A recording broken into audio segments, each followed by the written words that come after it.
Alakuros, welcome to the latest episode of Are We There Yet?, where we're documenting what people are experiencing in learning globally during the pandemic. It's my pleasure to be talking to you since you're one of the people I've known online for quite a while now, having met you through the Educational Technology and Media MOOC that you ran almost 10 years ago. So knowing that you do a lot of work online, knowing that you're pretty comfortable in this environment, let's see if we can put you back into the frame of mind you were in when the pandemic hit for most of us in March of 2020. And have you briefly describe what you were encountering from your point of view as an educator when that whole thing hit and you suddenly had to do whatever kind of a pivot you were facing at that moment? Sure. It's always great to connect with you, Paul. Yeah, it's interesting because I was in a couple of different roles. First of all, I was in the role of instructor. I continued to teach and I've taught every semester since 1999 here at the university. Even my sabbatical was a MOOC. So I've taught in some measure since then, and I've taught primarily for the last 10 or 15 years online. So in many ways, it wasn't a big deal. When you're teaching online and you're used to teaching online and teaching outside the boundaries of the LMS and using Zoom for quite some time before the pandemic hit. Well, most of that was business as usual, I think. Did you find yourself in sudden demand based on the fact that you've been doing this for so many years, and then there were all these people that you just described who had either fought it or just ignored it? Yeah, the demand was huge, and I think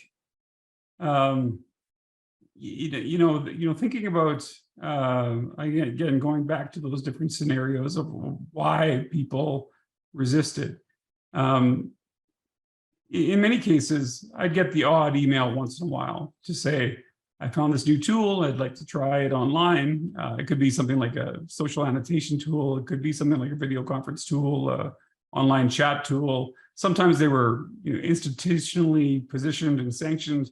Sometimes they were outside of the boundaries, like something like Discord, rather than using your Moodle chat forum. What if I use something a bit different? So I think there was over the years, those sort of questions occurred, and I could support faculty, where they were at and where they were interested and curious to change and tweak little things in their classes. I want to see what that underlying premise you just raised, because it is a really fruitful area to explore with somebody like you. You and your brother George have, since the early days of the pandemic, talked a lot about not making the mistake of thinking that what we had in that first month or two was anything to do with online learning or e-learning. It was really just emergency remote learning. Yeah. And then I think the two of you and many others that I admired and was following and learning from were saying, we're going to see something here where we go from emergency remote learning to better remote learning, and then get to the point where we say we don't want to just go back to normal, or we don't want to go to some kind of new normal. We want to be part of creating a new and better normal. So within that whole framework, what's made you and George and others realize early on that this was going to be something that was going to take a whole shift in thinking and move through those stages? That's difficult to gauge in some ways.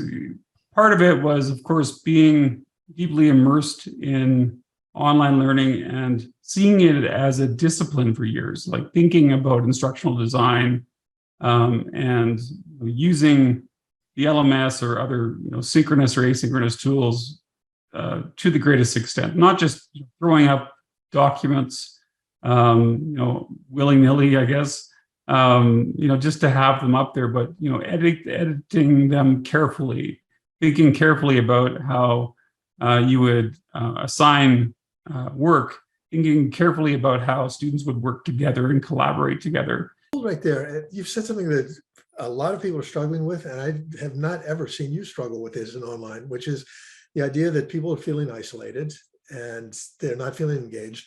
From the days when you did at MOOC with about 1,500 of us all over the globe, I never felt as if there was a moment when anybody felt isolated. And you did a lot of very creative things to get us as a group interacting with each other willingly, and Right.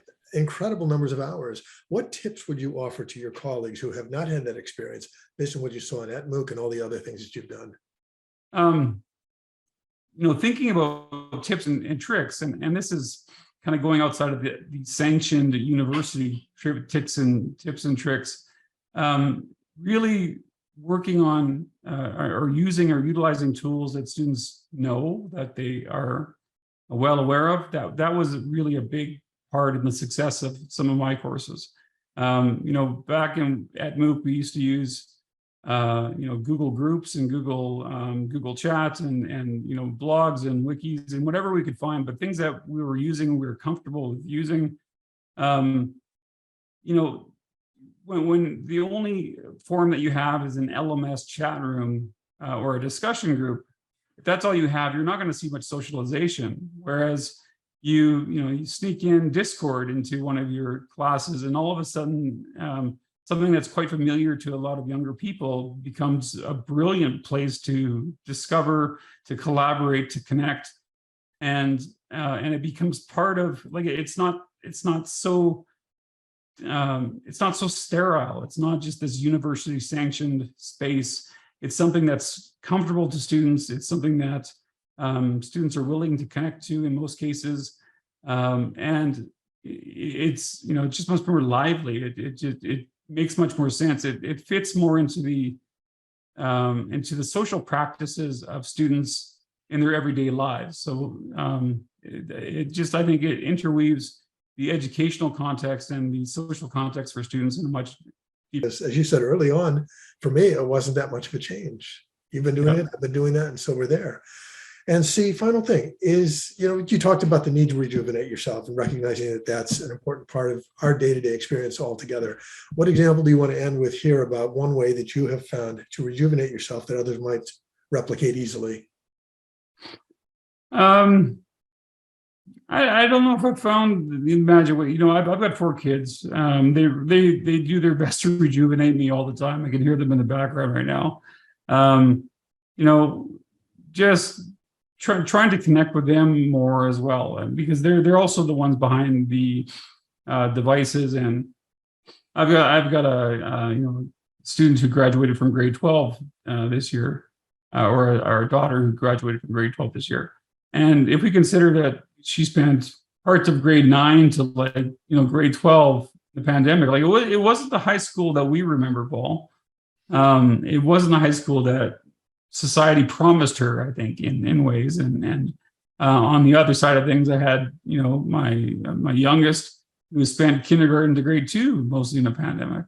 And, this is a necessity. I agree with the measures that we took and so on. And, certainly, support, what we had to do, but this is difficult. So rejuvenating, I think, means a lot more social conversations and spending time with one another.